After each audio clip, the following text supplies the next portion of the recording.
आज महत्वपूर्ण दिवस टिकैत नगर में विराजमान पार्श्वनाथ दिगंबर जैन मंदिर में विराजमान मूलनायक भगवान पार्श्वनाथ, उनके मंत्र का उच्चारण करेंगे। ओम ह्रीवरम श्री चिंतामणि पार्श्वनाथाय नमः। ओम ह्रीवरम श्री चिंतामणि पार्श्वनाथाय नमः। ओम ह्रीवरम श्री चिंतामणि पार्श्वनाथाय नमः। ओम ह्रीवरम श्री चिंतामणि पार्श्वनाथाय नमः। ओम ह्रीवरम श्री चिंतामणि पार्श्वनाथाय नमः। ओम ह्रीवरम श्री चिंतामणि पार्श्वनाथाय नमः। भव्यात्माओं, आज हमारे जीवन में बहुत ही महत्वपूर्ण दिवस है। हमारे जीवन का सबसे बड़ा महत्वपूर्ण दिवस आज का है भाद्रपद कृष्णा चतुर्थी। आज चतुर्थी है, भाद्रपद कृष्णा चतुर्थी, तृतीया चतुर्थी सम्मिलित है। आप ध्यान में रखेंगे। पहली बात तो ये आप दर्शन करेंगे, टिकैत नगर विराजमान भगवान पार्श्वनाथ का दर्शन करेंगे। इन प्रतिमा के चमत्कार के बारे में मैं आपको थोड़ा सा बताऊंगी, जो कि स्वयं मैंने अनुभव किया है, पाया है मेरे जीवन में।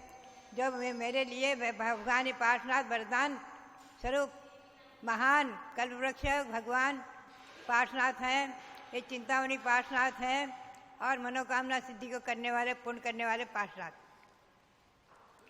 मैं आपको इस विषय की ओर ले चलूं। ईस्वी सन 1952 की बात है। ईस्वी सन 1952 में आचार्य श्री देशभूषण जी महाराज, जो यहाँ इस मूर्ति के विराजमान करने वाले हैं, मुख्य आचार्य श्री देशभूषण जी महाराज जो उस प्रांत में आए हुए थे और उनके दर्शनों का सौभाग्य हम लोगों को मिला था। और उस समय उनका वर्षा योग बाराबंकी में हो रहा था। टिकैत नगर के निकट ही बाराबंकी है, जो जिला कहलाता है। और उस समय मुझे जो है बचपन से ही वैराग्य की धुन लगी हुई थी। वैराग्य था बचपन से ही, और वो वैराग्य का मूल कारण माता पिता के धार्मिक संस्कार, पूर्व जन्म के संस्कार तो थे ही, उसके साथ बाहर में निमित्त मुख्य रूप से पद्मनंदी पंचविंशति का ग्रंथ, उसके स्वाध्याय का। पद्मनंदी पंचविंशति का ग्रंथ मेरी माँ को उनके पिता ने, अर्थात गृहस्थाश्रम के मेरे नाना ने उन्हें दहेज में दिया हुआ था, और उस ग्रंथ का रोज स्वाध्याय स्वयं करती थी। और जब चौके में होती, शोध में होती, शुद्ध कपड़े से होती, तो कहती बेटी हमें स्वाध्याय सुनाओ। तो बिना स्वाध्याय किए वो पद्मनंदी पंचविंशति का स्वाध्याय हमेशा करती थी। कितने बार पढ़ा है कोई गिनती नहीं, बार बार उसको पढ़ती रहती थी। पूरा हो जाए पुनः उसी को पढ़ती थी। और भी ग्रंथ पढ़ती थी, लेकिन उसको नहीं छोड़ती थी। मुझे भी उस ग्रंथ को पढ़ने का और उन्हें सुनाने के माध्यम से पढ़ने का, बार बार पढ़ने का मौका मिला, तो मैं भी उसको बार बार पढ़ती ही रहती थी और उस पर चिंतन मनन क्या करती थी। और उस निमित्त से मुझे वैराग्य में पूर्ण दृढ़ता थी, पूर्ण वैराग्य था। और उस निमित्त से मैंने जो है घर में जब चर्चा चलती थी शादी ब्याह की, तो स्पष्ट माँ को कह दिया था कि मेरे बारे में कुछ नहीं सोचना, मैं तो दीक्षा लूँगी। माँ को पूर्ण विश्वास भी था। और उस समय मेरा जन्म ईस्वी सन 1934 का है। और उस समय मैं जो है ईस्वी सन 1952 में बाराबंकी में महाराज का चतुर्मास था, उसके पहले दर्शन कर चुकी थी। तो आज का पवित्र पावन दिवस, माँ प्रसूति गृह में थी, बालिका हुई थी और उसके 24 दिन आज हो चुके थे। तो मैंने समझा बुझा कर जैसे तैसे, और योगा योग से मेरे जो पिता थे विरोधी नहीं थे, किंतु बहुत ही अत्यधिक थे और आश्वासन दिया करते थे, बेटी मैंने सुना है दक्षिण में दिगंबर जैन मुनि है, उनका संघ है, सप्तऋषि हैं, उनका संघ है, सप्तऋषि 7 मुनि हैं, उनके दर्शन भी हमने बचपन में किए हैं। ईस्वी सन 1928 में आचार्य श्री उधर विचरण कर चुके थे।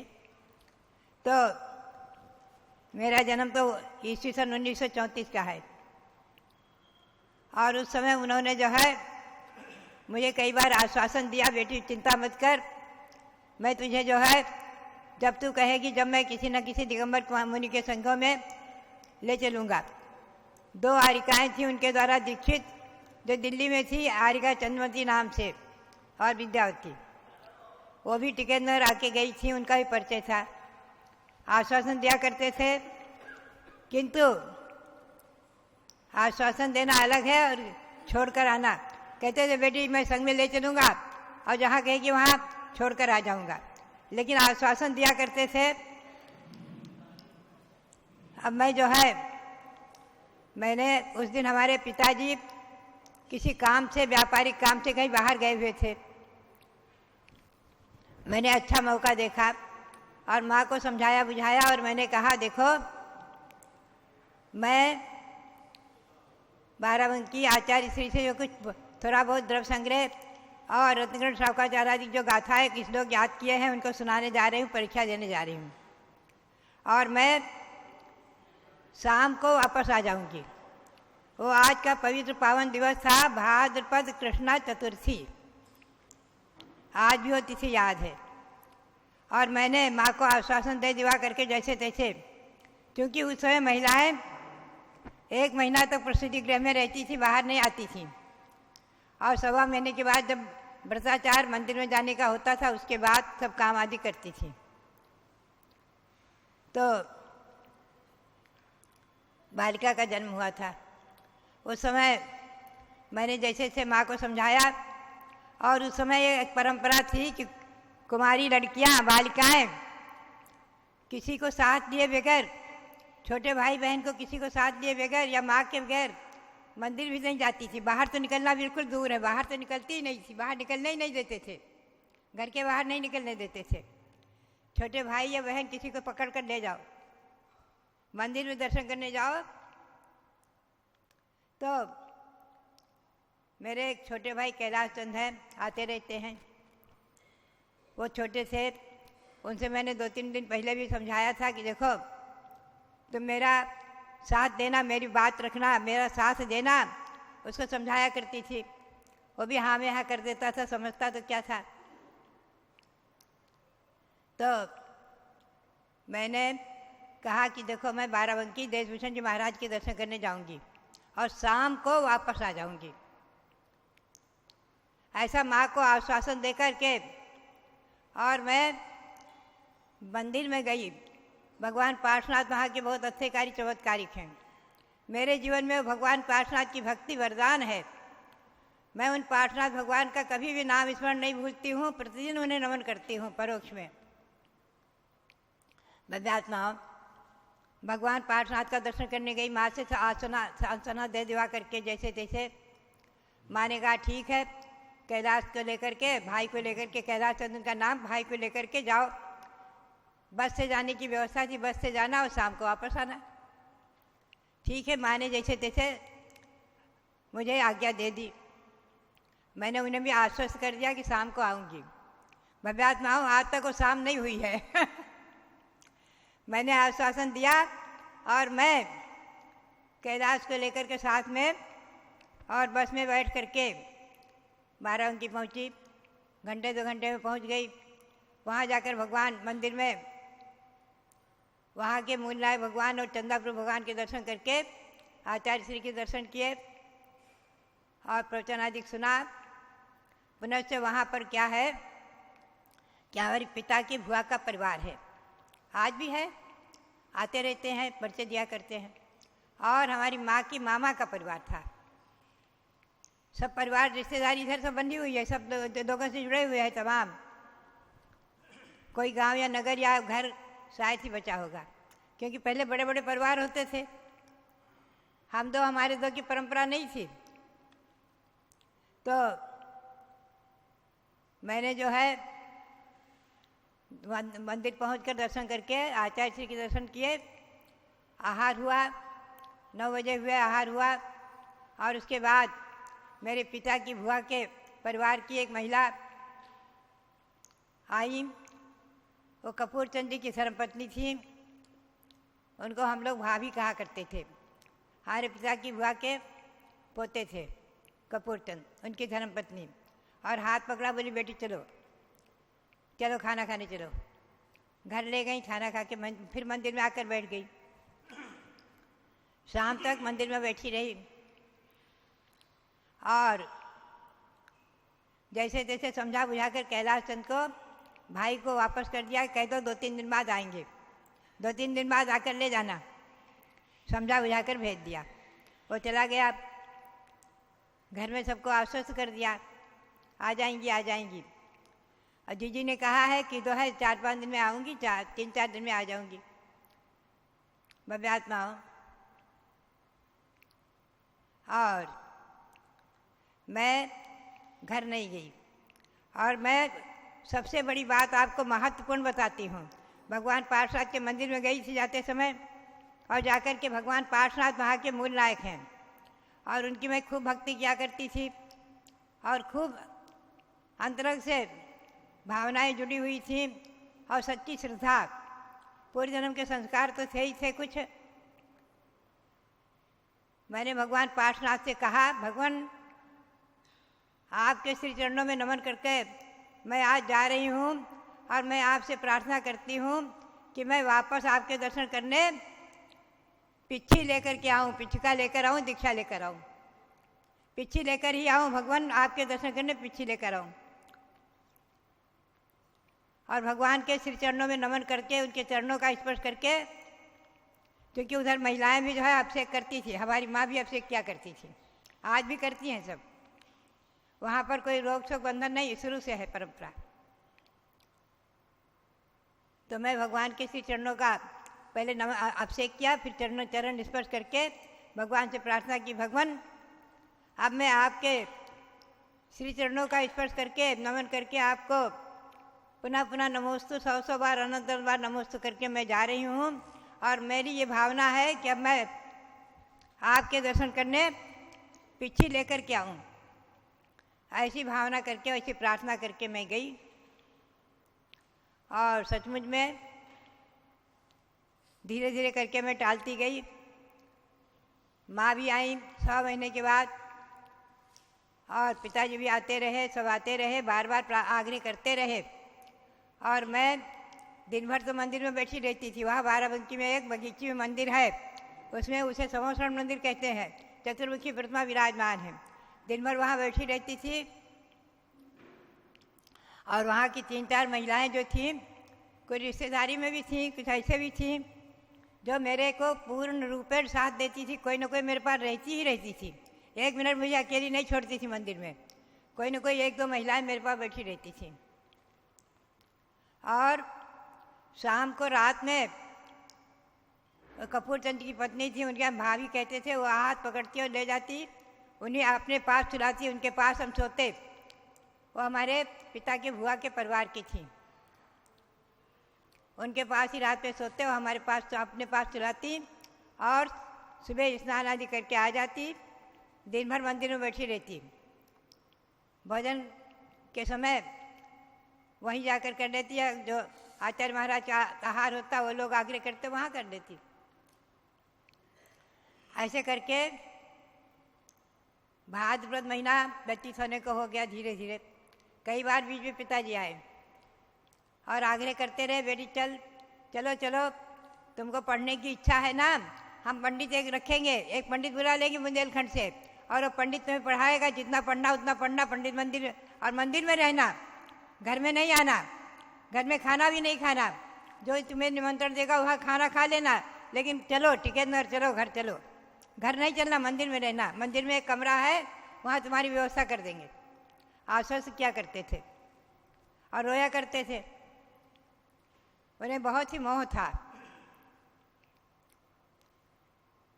इतना कह करके, और आज की वो घड़ी है भव्यात्माओं, शाम को आ जाऊंगी कहकर आश्वस्त किया था माँ को, तो शाम आज तक नहीं हुई है।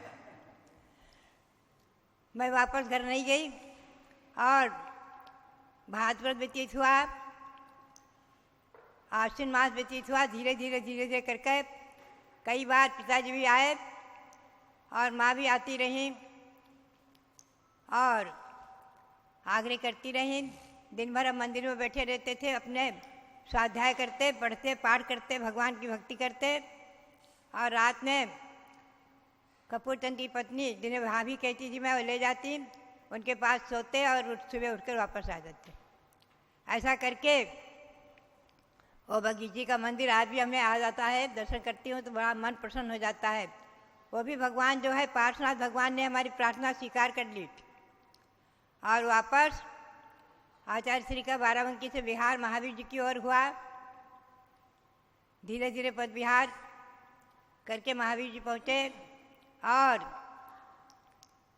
भाद्रपद आश्विन के बाद, दीपावली के बाद आचार्य श्री ने विहार करके पहुँचे।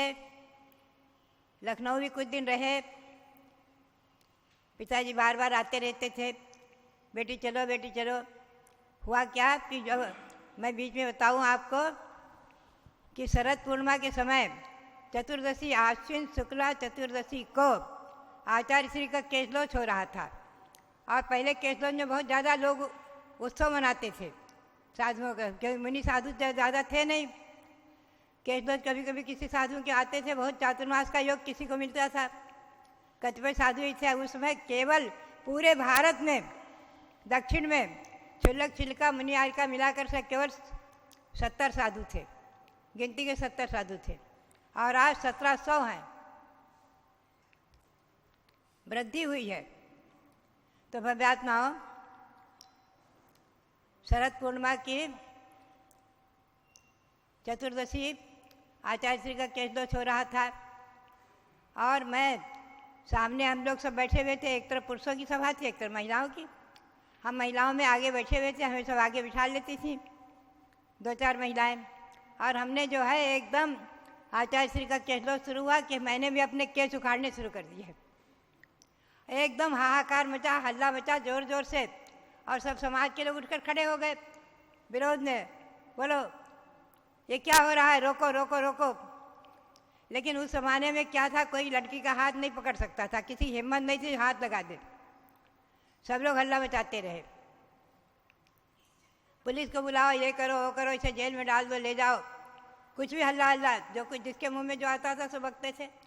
उस समय तक कोई कुंवारी कन्या ने, कोई बालिका ने कोई घर छोड़ा ही नहीं था, दीक्षा ली नहीं थी और त्याग किया नहीं था कोई।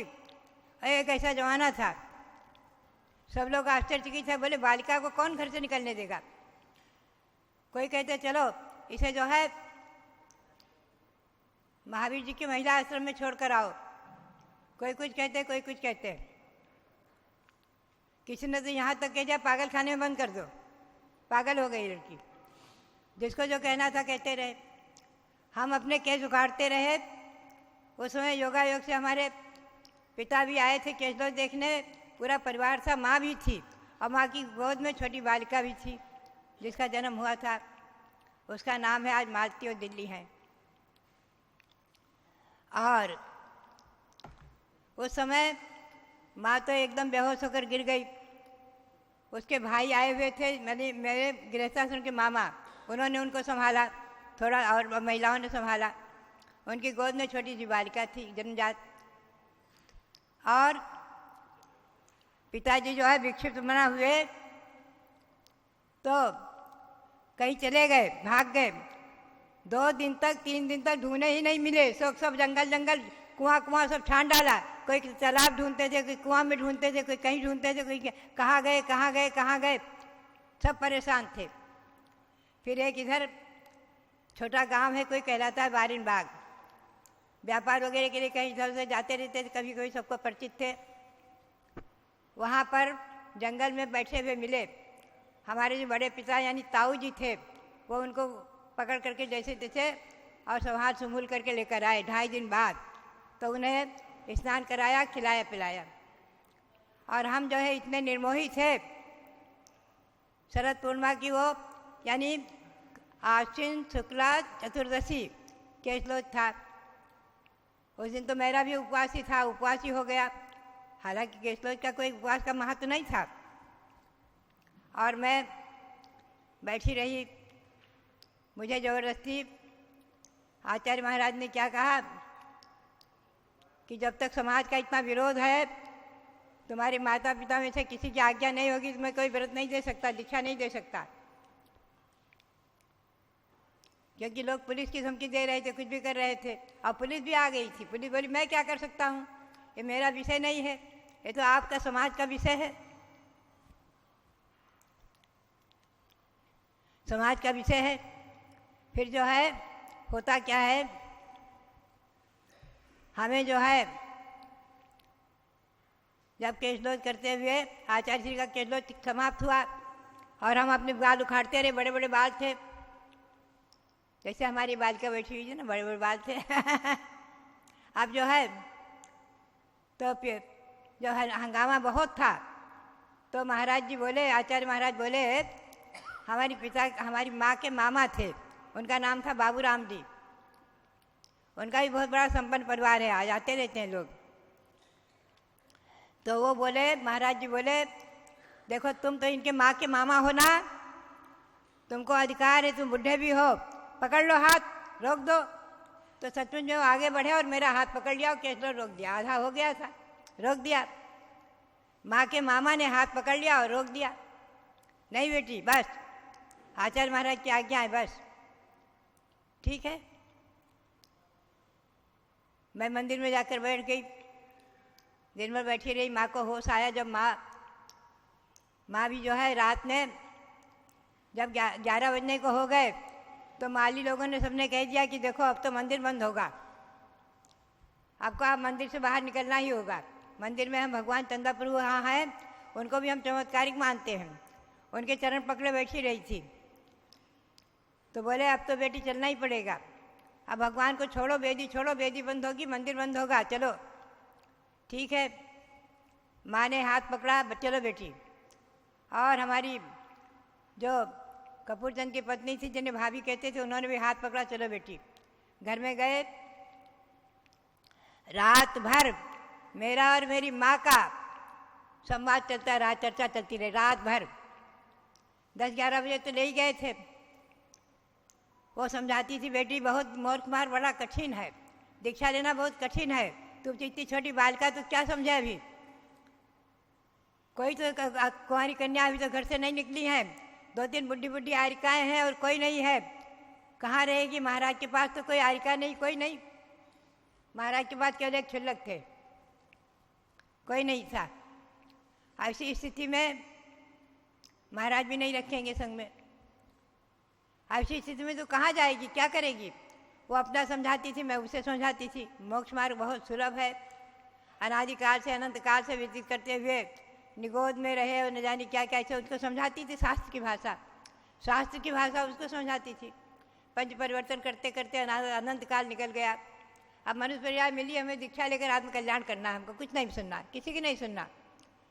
बोले कोई तो तेरे संरक्षण होना चाहिए। हमने कहा देखो, संरक्षण हमारा 3 लोक के नाथ भगवान सबदेव संरक्षक हैं, भगवान पार्श्वनाथ संरक्षक हैं, भगवान चंदापुर संरक्षक हैं, उन्हीं की शरण में हूँ, मैं अनाथ नहीं हूँ, उन्हीं की शरण में हूँ। वो मेरे स्वामी हैं, भगवान है, 3 लोक के नाथ हैं, उनसे मेरी रक्षा होगी, मुझे किसी की आवश्यकता नहीं। खैर, मैं संक्षेप में ले चलूँ। आज का वो महत्वपूर्ण दिवस, बहुत ही महिमापूर्ण दिवस मेरे जीवन में है। आज की वो घड़ी, आज के दिन मैं घर से निकली थी और शाम को आऊँगी ऐसा कहकर निकली थी। भव्यात्मा रात भर माँ को समझाती रही। फिर मैंने क्या कहा माँ से, देखो महत्वपूर्ण विषय सुनना। मैंने कहा कि अगर तू मेरी सच्ची माँ है तो मेरी एक बात मान ले, अगर सच्ची माँ है तो एक बात मान ले, 2 लाइन लिख कर के कागज में आचार्य महाराज को दे दे कि मेरी दीक्षा की आज्ञा है।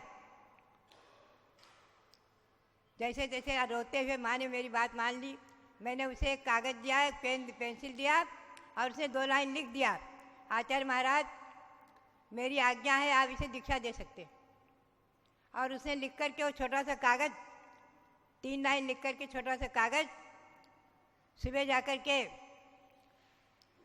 आचार्य महाराज के हाथ में पकड़ा दिया। उसमें हमारे छोटे मामा वहाँ खड़े हुए थे और पूरी समाज बैठी हुई थी, सब लोग थे। सबके सामने आचार्य महाराज को पकड़ा दिया। आचार्य महाराज ने उसकी 2 पंक्ति देखी और उसको दस्तावेज के रूप में रख कर के अपने पास सुरक्षित, कई वर्षों तक उन्होंने उसे सुरक्षित रखा है उस कागज को।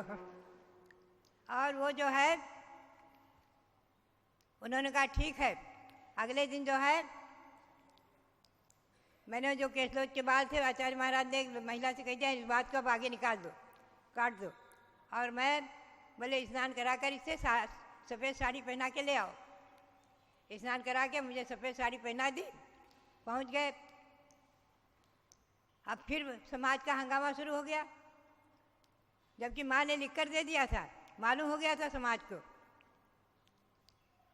और पूरे सब रिश्तेदारी में लोग थे, कोई पिता के रिश्तेदार थे, कोई माँ के रिश्तेदार थे। लेकिन फिर भी कुछ समाज के प्रतिष्ठित लोग आए हुए थे, लखनऊ से, कानपुर से केसलोच देखने के लिए बहुत से लोग आए हुए थे चारों तरफ से। तो लखनऊ और कानपुर के लोग जो बड़े बड़े सेठिया थे वो सब विरोध में खड़े हो गए। आज भी नाम याद आ जाते हैं कभी कभी। एक बराती लाल थे, कौन थे कुछ नाम याद आ जाते पुराने। वृद्ध लोग खड़े हो गए, बोले नहीं दीक्षा नहीं देने देंगे, बहुत छोटी बालिका है, क्या समझे दीक्षा क्या होती है। खैर आचार्य श्री ने उस समय सप्तम प्रतिमा के व्रत दिए और आजन ब्रह्मचर्य व्रत दे दिया, माँ की आज्ञा से, माँ के कागज से उसे दस्तावेज बना के रख लिया।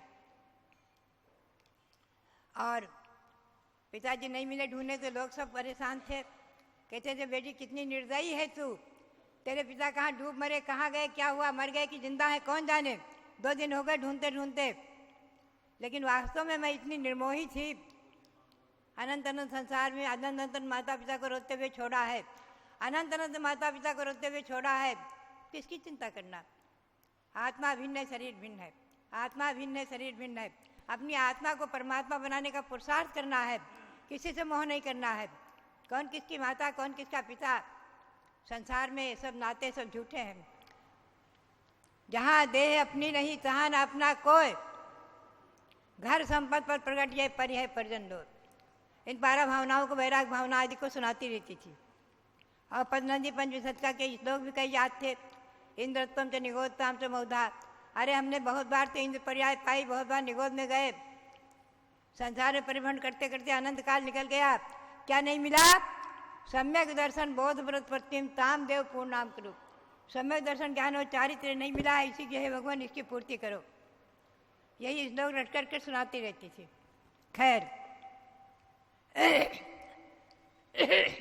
तो जब अगले दिन शरद पूर्णिमा थी, आचार्य श्री ने जब व्रत दे दिए, सप्तम प्रतिमा के व्रत देकर आजन ब्रह्मचर्य ले लिया और मैंने घर का त्याग कर दिया। मैंने कहा अब घर जाने का त्याग। आज वो घड़ी याद आती है, आज का दिन था जो घर छोड़ा था, भाद्रपद कृष्णा चतुर्थी। इसीलिए आज का दिन हमारे जीवन में महत्वपूर्ण है। जब आता है तो पुराने संस्मरण याद आ जाते हैं। हमारे जीवन में भगवान पार्श्वनाथ की भक्ति वरदान है। हमारे जीवन में भगवान पार्श्वनाथ, चिंतामणि पार्श्वनाथ, कल्पवृक्ष पार्श्वनाथ हैं।